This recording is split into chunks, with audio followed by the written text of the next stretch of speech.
Algunas veces las personas nos han preguntado, ¿por qué la fe israelita nazarena parece judaísmo?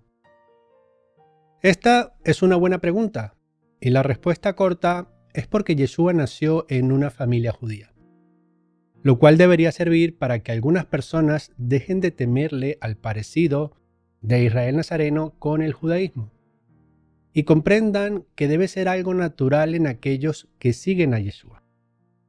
Sin embargo, puede que muchos piensen que esto no significa que todos debamos ser o parecernos judíos. Y por eso, en esta presentación, te traigo una explicación más detallada con el propósito de traer más claridad sobre este asunto.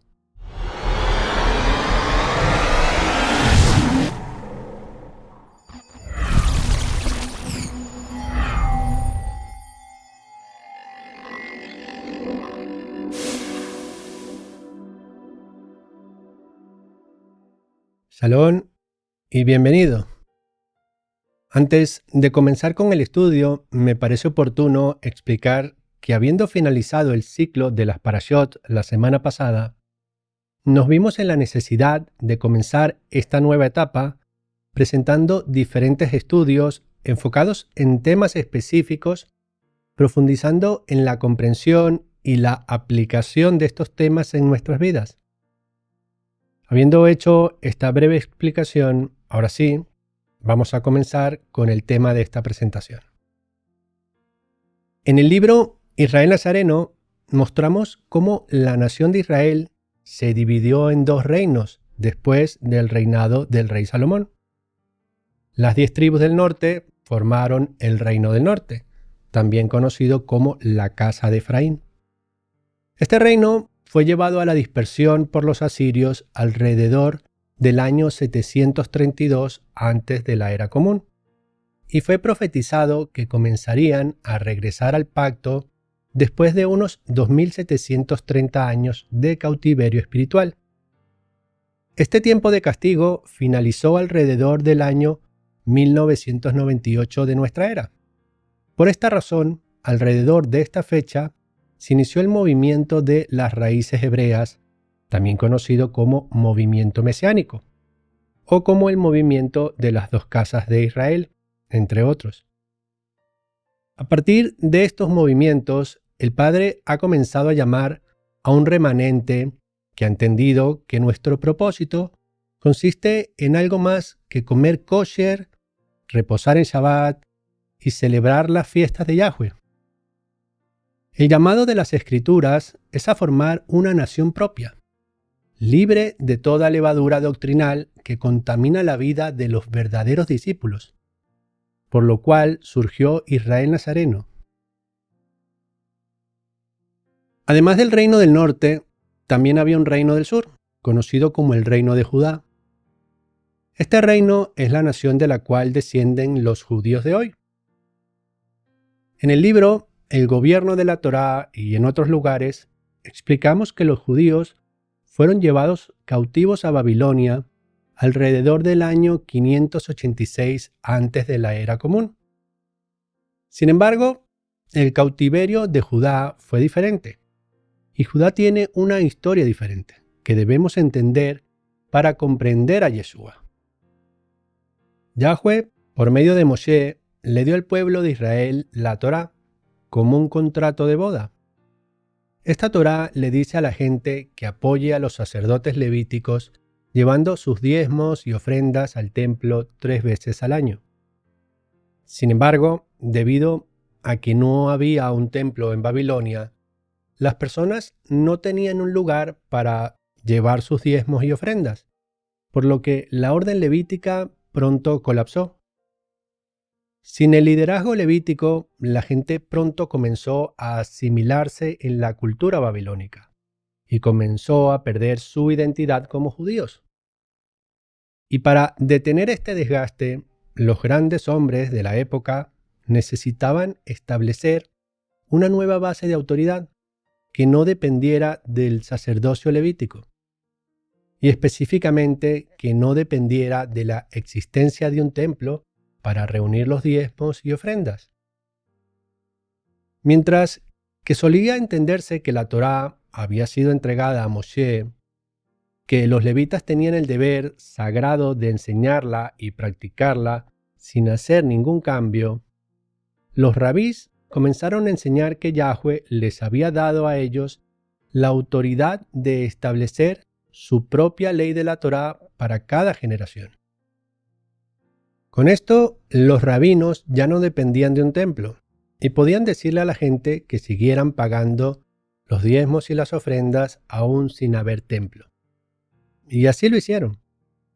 Y aunque esto no estaba del todo bien, al menos ayudó a detener el deterioro espiritual del pueblo, estableciendo una base para el liderazgo espiritual en Judá. Algo que debemos notar es que el orden rabínico funciona según el criterio de la autoridad dominante y la tradición. Los rabís o rabinos enseñan que si una determinada decisión dura 3 o 4 generaciones, entonces tiene el peso de una ley, incluso si contradice la Torá dada por Yahweh a Moshe.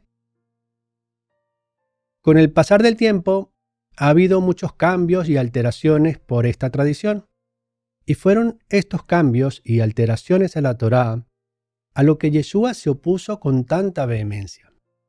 Conforme podemos ver en Mateo 15:3, que nos dice lo siguiente.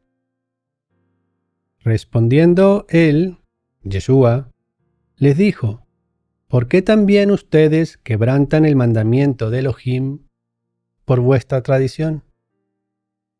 Si la orden rabínica se hubiera disuelto cuando los judíos regresaron a la tierra de Israel unos 70 años más tarde, y se hubiera restablecido la orden levítica y se hubieran adoptado la Torá de Yahweh como la base de autoridad, todo hubiera estado bien, y los que implementaron la orden rabínica probablemente serían considerados como héroes por hacer lo que se necesitaba hacer en un momento de crisis.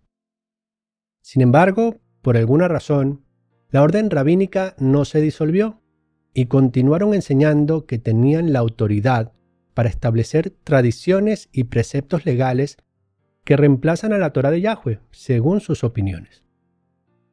Luego, en el primer siglo, Yahweh envió a su hijo Yeshua a levantar a una orden renovada de Melquisedec, dándole la gran comisión, la cual consiste en ir a todas las naciones y traer de vuelta a los perdidos y dispersos de los dos reinos, Efraín y Judá, conforme lo dicho en Mateo 28 del 18 al 20. Y como explicamos en el libro El orden de Hechos 15 y algunos otros estudios, al principio el plan era llevarlos a las sinagogas judías, donde se unirían a la nación de Israel y aprenderían a guardar la Torá a lo largo del tiempo, conforme lo dicho por el apóstol Jacob. Por lo cual yo, Jacob, juzgo que no se inquiete a los gentiles que se convierten a Elohim, sino que se les escriba que se aparten de las contaminaciones de los ídolos, de fornicación, de ahogado y de sangre, porque Moshe, desde tiempos antiguos, tiene en cada ciudad quien lo predique en las sinagogas, donde es leído cada Shabbat. Sin embargo, después de la destrucción del templo en el año 70 de nuestra era, los rabinos escribieron una maldición sobre los creyentes en Yeshua, llamada Birkat Haminin, y la instituyeron como parte del servicio de adoración. Esto hizo que los nazarenos y otros creyentes en Yeshua salieran de las sinagogas, y también ayudó a impulsar el surgimiento de la teología del reemplazo y el establecimiento de iglesias cristianas. Desde 1998, un número creciente de efraimitas y de judíos están siendo llamados a abandonar mandamientos de hombres, reconociendo que Yeshua es el Mesías, y que no solo Él no enseñó en contra de la Torá, sino que Él quiere que la guardemos aún mejor que los escribas y los fariseos. Porque les digo que si vuestra justicia no fuere mayor que la de los escribas y fariseos, no entrarán en el reino de los cielos. A veces, algunos creyentes que han entendido las raíces hebreas de nuestra fe asumen que deben seguir o imitar el judaísmo rabínico, al cual Yeshua se opuso por establecer diversos mandamientos propios y contrarios a la Torá. Y por otra parte, algunos otros se preguntan, ¿por qué no podemos simplemente sentarnos en una habitación y leer la Torá, en lugar de practicar cualquier forma de judaísmo? Algunos de estos últimos dicen que los rabinos han cambiado tanto el judaísmo que no están seguros de cómo puede haber un judaísmo limpio. Por lo tanto, consideran que la idea de sentarse y leer la Torá es mucho más segura y fácil. Sin embargo, hay muchas cosas malas con simplemente sentarse y leer la Torá levítica. Primero, la orden de Melquisedec no es la orden levítica. Aunque ambas órdenes derivan su autoridad de la Torá, las instrucciones dadas a cada orden son diferentes. Esto es explicado con más detalle en nuestro libro El gobierno de la Torá, el cual te invito a que veas. Segundo, sentarse y leer la Torá no cumple con la Gran Comisión, ni ayuda al cuerpo del Mesías a practicar lo que se llama el ministerio quíntuple. El ministerio quíntuple es un conjunto de principios operativos establecidos por el propio Yeshua. El seguir estos principios conducirá al establecimiento de un reino mundial bajo el orden de Melquisedec, en el que los santos de Yeshua gobernarán, según está profetizado en Daniel 7. Entonces el reino y el dominio y la majestad de los reinos debajo de todo el cielo serán entregados al pueblo de los santos del Altísimo. Su reino es un reino eterno, y todos los dominios le servirán y le obedecerán. Pero para ser parte del cuerpo que gobernará, tenemos que hacer todo lo que Yeshua dice. Aquellos que no quieran participar en este ministerio quíntuple bajo el orden de Melquisedec deben darse cuenta de que es el mismo Yeshua quien ordenó este ministerio, y que debe durar hasta que todos los santos lleguemos a estar realmente unidos en la fe.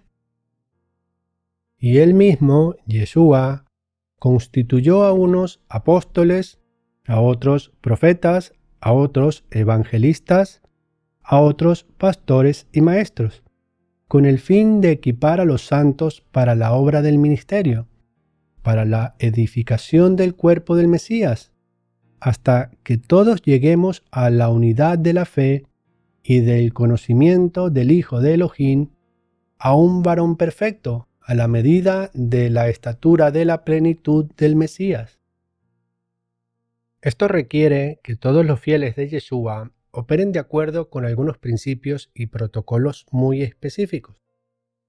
En los libros El orden de Hechos 15 y El gobierno de la Torá, explicamos la base de este gobierno dentro del cuerpo de Yeshua y cómo esto conducirá a un solo cuerpo gobernante mundial.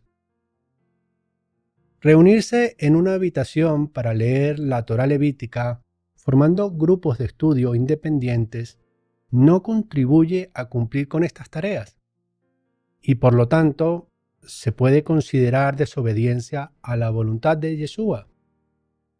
Pero alguien puede preguntar, ¿por qué debemos obedecer a la gran comisión de Yeshua o al ministerio quíntuple cuando la Torá de Moshe no dice que hagamos estas cosas? Este tipo de pregunta no solo se deriva de una mentalidad legalista, sino que también indican una falta de comprensión de qué es la Torá y cómo debemos caminar en ella. Como explicamos en el gobierno de la Torá, hasta la fecha ha habido 6 sacerdocios en Israel, y el orden levítico es solo uno de esos 6 sacerdocios. Las instrucciones para el orden levítico solo se aplican cuando vivimos en la tierra de Israel y tenemos un templo purificado. Ese no es el caso en la actualidad. Hasta después del Armagedón, estaremos en la dispersión, en una etapa diferente del proceso para establecer un gobierno mundial para Yeshua. Y debido a que estamos en una etapa diferente de la operación, no necesitamos enfocarnos en el orden levítico en este momento, sino en el orden de Melquisedec. Y alguien puede preguntar, ¿por qué practicar el judaísmo? ¿Por qué no establecer nuestra propia forma de adoración independiente? Y la razón más notoria es que Yahweh está usando a su hijo judío para reunir a todos los santos. No es por accidente que Yeshua viviera en el primer siglo como un judío. Y como Él es nuestro ejemplo, también debemos adorar como Él lo hizo. Yeshua probablemente nació y se crió como un fariseo. Y cuando leemos las Escrituras a través de los ojos judíos, parece claro que Yeshua adoraba como un judío del primer siglo. Por ejemplo, se puso de pie para leer durante el servicio de la sinagoga, lo cual es un honor que solo se entrega a los participantes regulares en la sinagoga y a los que también contribuyen financieramente. Vino a Nazaret, donde había sido criado, y en el día de Shabbat entró en la sinagoga conforme a su costumbre y se levantó para leer. Esto nos permite saber que Yeshua no tuvo problemas con el estilo de servicio de adoración en la sinagoga. El estilo del servicio de la Torá no debe haber cambiado mucho desde el tiempo de Yeshua hasta nuestros días. El cambio de las órdenes rabínicas a las de Melquisedec tampoco requiere grandes cambios en el servicio de la Torá. En general, lo que cambia es el liderazgo. El rabino de la sinagoga es reemplazado por un consejo de ancianos, y estos ancianos congregacionales están conectados con los otros ancianos congregacionales en todo el mundo por medio de los apóstoles, y no de otros rabinos. Debido a que casi no hay cambio en el servicio de la Torá, todo lo que realmente cambia es el estilo de liderazgo. Esta puede ser la razón por la cual Yeshua no tuvo problemas con el servicio de la sinagoga en sus días. También puede ser que el estilo del servicio de la sinagoga en los días de Yeshua permaneciera en gran medida igual que antes de que los judíos se fueran al exilio en Babilonia. El Tanaj nos dice que cada ciudad debía ser dirigida por los ancianos de la ciudad. Por lo tanto, puede ser que lo que realmente sucede en el cambio de las órdenes rabínicas a las de Melquisedec es que el liderazgo de la congregación se vuelve a poner bajo el cuidado de los ancianos espirituales de cada ciudad, que es como era antes del exilio a Babilonia. También debemos tener en cuenta que los judíos son un pueblo muy arraigado en sus tradiciones. Y una de las formas en que mantienen sus costumbres es que enseñan a las personas a imitar a sus líderes. En este contexto, observa cómo el apóstol Saúl primero nos dice que imitemos a Yeshua y luego que mantengamos las tradiciones tal como las entregó. Sed imitadores de mí, así como yo del Mesías. Los alabo, hermanos, porque en todo se acuerdan de mí y retienen las tradiciones tal como se las entregué. En el judaísmo, las personas buscan imitar a sus líderes en todo, desde la forma en que oran hasta la forma en que viven, o caminan en el lenguaje judío. Y Yohanan nos dice en su primera carta que vivamos tal como vivió Yeshua, es decir, que lo imitemos, especialmente en su forma de adoración, que fue el judaísmo del primer siglo. El que dice que permanece en él debe andar como él anduvo. En el judaísmo, cuando uno imita al maestro por completo, se dice que está siguiendo a su maestro. Sin embargo, cuando uno no está imitando a su maestro por completo, sino que solo en algunas cosas se dice que no está siguiendo a su maestro. Nota entonces que en Marcos 9:38, Yohanan le dice a Yeshua que había algunos hombres que aparentemente creyeron que él era el Mesías, porque echaron demonios en su nombre. Y sin embargo, Yohanan dijo que ellos no seguían a Yeshua, lo que significa que no se identificaban a sí mismos como nazarenos, o al menos no estaban haciendo las cosas como Yeshua decía que debían hacer. Vamos a leerlo con cuidado. Yohanan le respondió diciendo: Maestro, hemos visto a uno que en tu nombre echaba fuera demonios. Pero él no nos sigue, y se lo prohibimos, porque no nos seguía. Pero Yeshua dijo: No se lo prohíban, porque ninguno hay que haga milagro en mi nombre que luego pueda hablar mal de mí. Porque el que no está contra nosotros está de nuestro lado. Porque cualquiera que te dé un vaso de agua en mi nombre, porque perteneces al Mesías, de cierto les digo que no perderá su recompensa. Si lo leemos con atención, en el versículo 41 dice que solo aquellos que siguen a Yeshua pertenecen al Mesías. Sus discípulos le pertenecían porque estaban haciendo lo que él dijo que debían hacer, lo cual conduce al tipo de reino que él quiere. Sin embargo, aunque otros creyentes estuvieran expulsando demonios en su nombre, ellos no lo seguían y no le pertenecían porque estaban estableciendo una forma alternativa de adoración o un cuerpo alternativo. Establecer formas alternativas de adoración podría ser premiado con algún tipo de recompensa, pero lo más probable es que no con la recompensa completa, porque establecer formas alternativas para el reino de Yeshua no conduce al tipo de reino unificado que Yeshua quiere. Otra razón para mantener el estilo de adoración de la sinagoga es que a Judá se le dio la tarea de salvaguardar el estilo de adoración que Efraín debía practicar al regresar a casa. Por eso Shaul nos dice que debemos ser adoptados en la tribu de Judá. Lo que Shaul dice específicamente es que la adopción y el estilo de servicio de adoración o culto se le dio a Judá. Miremos lo que nos dice Romanos 9.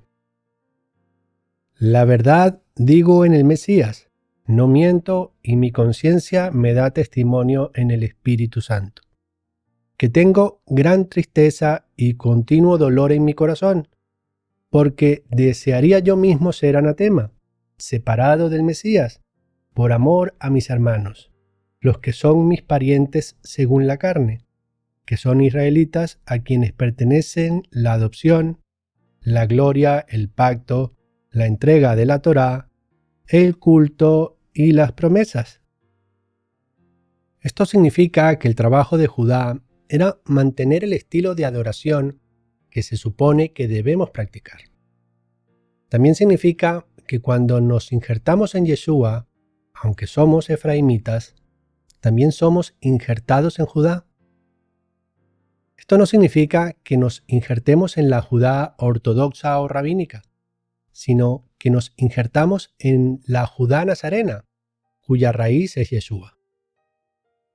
Pues si algunas de las ramas fueron desgajadas, y tú, siendo olivo silvestre, has sido injertado en lugar de ellas, o entre ellas, y has sido hecho copartícipe de la raíz y de la rica savia del olivo, no te jactes contra las ramas, pero si te jactas, recuerda que no sustentas tú a la raíz, sino la raíz a ti. Entonces dirás, las ramas fueron desgajadas para que yo fuese injertado. Estar injertados implica permanecer en Yeshua, y cuando permanecemos en Yeshua y Él en nosotros, su Espíritu nos guía a actuar de la misma manera en que Él guía a su cuerpo, es decir, a sus discípulos. Entonces, si el espíritu de Yeshua permanece en nosotros, ¿cómo podríamos no querer hacer las mismas cosas que Yeshua hizo? ¿Cómo no podríamos querer practicar la misma forma de adoración que Yeshua practicó? ¿O cómo puede su espíritu permanecer en nosotros si no caminamos de la misma manera que Él caminó? Recordemos lo que nos dice Yohanan 15:4. Permanezcan en mí y yo en ustedes. Como la rama no puede dar fruto por sí misma si no permanece en la vid, así tampoco ustedes si no permanecen en mí. Con todo lo anterior, debemos entender que aunque Judá ha sido rechazada parcialmente por Yahweh, es por medio de Judá que vino el Mesías, y es por medio de Judá que ahora conocemos de la salvación y la adoración. Y es en Judá que de alguna manera somos injertados, al ser injertados en el cuerpo de Yeshua. Sin embargo, también debemos estar atentos de no quebrantar los mandamientos de Yahweh por las tradiciones rabínicas. Por ejemplo, la orden rabínica instituyó un ritual que consiste en un lavado de manos. Este ritual surgió a causa de la deportación del reino de Judá a Babilonia y la destrucción del templo, lo cual hizo imposible que el sacerdocio levítico pudiera hacer sus servicios ordenados para el templo, siendo uno de ellos el lavado de manos y pies descrito en Shemot 30. Habló Yahweh a Moshe diciendo: harás también una fuente de bronce, con su base de bronce para lavar, y la colocarás entre el tabernáculo y el altar, y pondrás en ella agua, y de ella se lavarán Aarón y sus hijos las manos y los pies.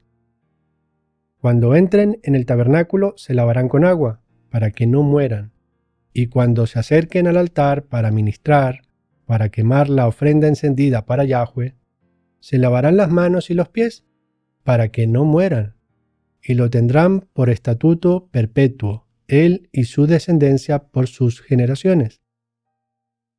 El ritual de lavado de manos rabínico tiene poco que ver con la limpieza de las manos, y tiene mucho que ver con recitar una oración ritual al ponerte agua en las manos antes de comer, para bendecir la comida. Si uno no hace esto, los rabinos consideran que la comida es inmunda. Las Escrituras nos presentan una situación donde Yeshua les reclama a los escribas y fariseos sobre la práctica legalista de este ritual. Miremos Marcos 7 del 5 al 8. Le preguntaron a Yeshua los fariseos y los escribas: ¿por qué tus discípulos no andan conforme a la tradición de los ancianos, sino que comen pan con manos inmundas? Respondiendo él les dijo: hipócritas, bien profetizó de ustedes Isaías, como está escrito: este pueblo de labios me honra, mas su corazón está lejos de mí, pues en vano me honran, enseñando como doctrinas mandamientos de hombres, porque dejando el mandamiento de Elohim, se aferran a la tradición de los hombres, los lavamientos de los jarros y de los vasos de beber, y hacen otras muchas cosas semejantes. Este lavado de manos se practica hoy en las comunidades judías rabínicas, pero no debemos hacerlo ya que no es un mandamiento de Elohim, sino una tradición de hombres, como pudimos comprobar por las palabras de Yeshua. Sin embargo, hay cosas que, si bien no están ordenadas explícitamente en la Torá, es bueno que las tengamos como ejemplo, siendo una de ellas la amidá. Amidá es una palabra hebrea que se puede definir como oración permanente, y de lo que se trata es de recitar ciertas oraciones de forma predeterminada. Sin embargo, es necesario matizar algunas cosas, ya que algunos pueden pensar que esta práctica también fue cuestionada por Yeshua. Lo que debemos entender inicialmente es que lo que Yeshua cuestionó es el pensar que seremos más aceptos por Yahweh por el simple hecho de hacer rezos de forma repetida, sin poner nuestro entendimiento y corazón en aquello que decimos. Esto lo podemos comprobar en Mateo 6, verso 7. Y cuando ores, no uses vanas repeticiones como lo hacen los gentiles, porque piensan que serán escuchados por sus muchas palabras. Lo que necesitamos destacar en el verso anterior es la frase vanas repeticiones, siendo que la cuestión no está enfocada en tener una forma ordenada de oración, sino el de repetir las oraciones sin tener nuestro entendimiento en lo que decimos. Algo así como pronunciar conjuros. Con esto podemos entender que aún en la práctica de la amidad hay personas que hacían vanas repeticiones y en la actualidad también las habrá. Pero esto no hace de la amidad una mala práctica. La cuestión es no caer en repetir oraciones vanamente sin hacerlo de corazón. Y para confirmar que Yeshua no estaba en contra de orar de una forma predeterminada, debemos recordar que él mismo les enseñó una oración a sus discípulos, lo que podemos ver como una amidad. Miremos Mateo 6 del 9 al 13. Ustedes, pues, deben orar así. Padre nuestro que estás en los cielos, santificado sea tu nombre. Venga tu reino, hágase tu voluntad en la tierra como en el cielo. Danos hoy el pan de cada día, y perdónanos nuestras deudas como perdonamos a nuestros deudores. Y no nos dejes caer en tentación, y líbranos del mal, porque tuyo es el reino, el poder y la gloria para siempre. Amén. También es bueno aclarar que no es necesario que recitemos la oración de forma exacta, entendiendo que lo más importante es que nuestro corazón esté alineado con lo que decimos, y que la importancia de la amidad o la oración permanente, en este caso conocida como Padre Nuestro, es el de tener un orden para dirigir nuestras oraciones a Yahweh. Y un pasaje que nos confirma la importancia de nuestro corazón cuando oramos es el encontrado en Marcos 11:25. Y cuando estés orando, si tienes algo en contra de alguien, perdónalo, para que tu Padre en el cielo también te perdone tus ofensas. Y algo que también debemos resaltar es que el no hacer repeticiones vanas no contradice a que debemos orar sin cesar, como nos dice primera a los Tesalonicenses 5:17. Con todo lo visto hasta ahora, he querido compartir contigo que evidentemente hay cosas en el judaísmo que no debemos imitar, porque contradicen la Torá. Y algunas cosas pueden ser imitadas, incluso podemos decir que es conveniente, pero haciéndolo con el enfoque correcto.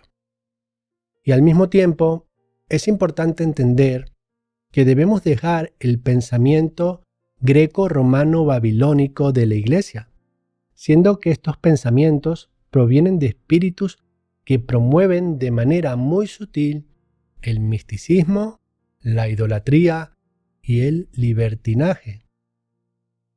Y en definitiva, lo que debemos entender es que Yeshua fue un judío que abrazó la cultura judía en su época, menos las corrupciones de los rabinos, de los escribas y de los fariseos. Esto significa que si vamos a caminar como Él caminó y vamos a adorar como Él adoró, necesitamos convertirnos culturalmente en judíos del primer siglo. No necesariamente tenemos que ser idénticos, pero nuestros patrones de pensamiento y adoración deben ser similares a los de Él. Es probable que este estudio te haya generado más preguntas que certezas. Y esto hasta cierto punto puede ser algo bueno. Sin embargo, lo principal que espero que puedas entender es que está mal pensar que la Torá puede cumplirse sentándose en una habitación y leyendo sobre lo que Yahweh quiere que hagan los levitas, cuando todos vivamos en la tierra y tengamos un templo limpio. Más bien, la Torá en la actualidad es un plan activo que exige que los fieles a Yahweh establezcan un reino mundial unificado para su Hijo. Y este reino se establece cuando todos trabajamos juntos de acuerdo con los 5 principios del ministerio de Efesios 4 que él mismo dictó. Primero, se establecerá el reino ante Yeshua y seremos perseguidos. Sin embargo, luego el reino ante Yeshua caerá y los que adoramos al verdadero Mesías, Yeshua, seremos llevados al mando. Hay una gran cantidad de trabajo por hacer para prepararse para ese día. Y todos los que aman a Yeshua en espíritu y en verdad necesitan involucrarse para ayudar a prepararlo. Y mientras nos estamos preparando, recordemos caminar como Él caminó y adorar como Él adoró. Porque este es el estilo de adoración judío melquisedeciano del primer siglo, que es la base de su próximo reino unificado. Shalom.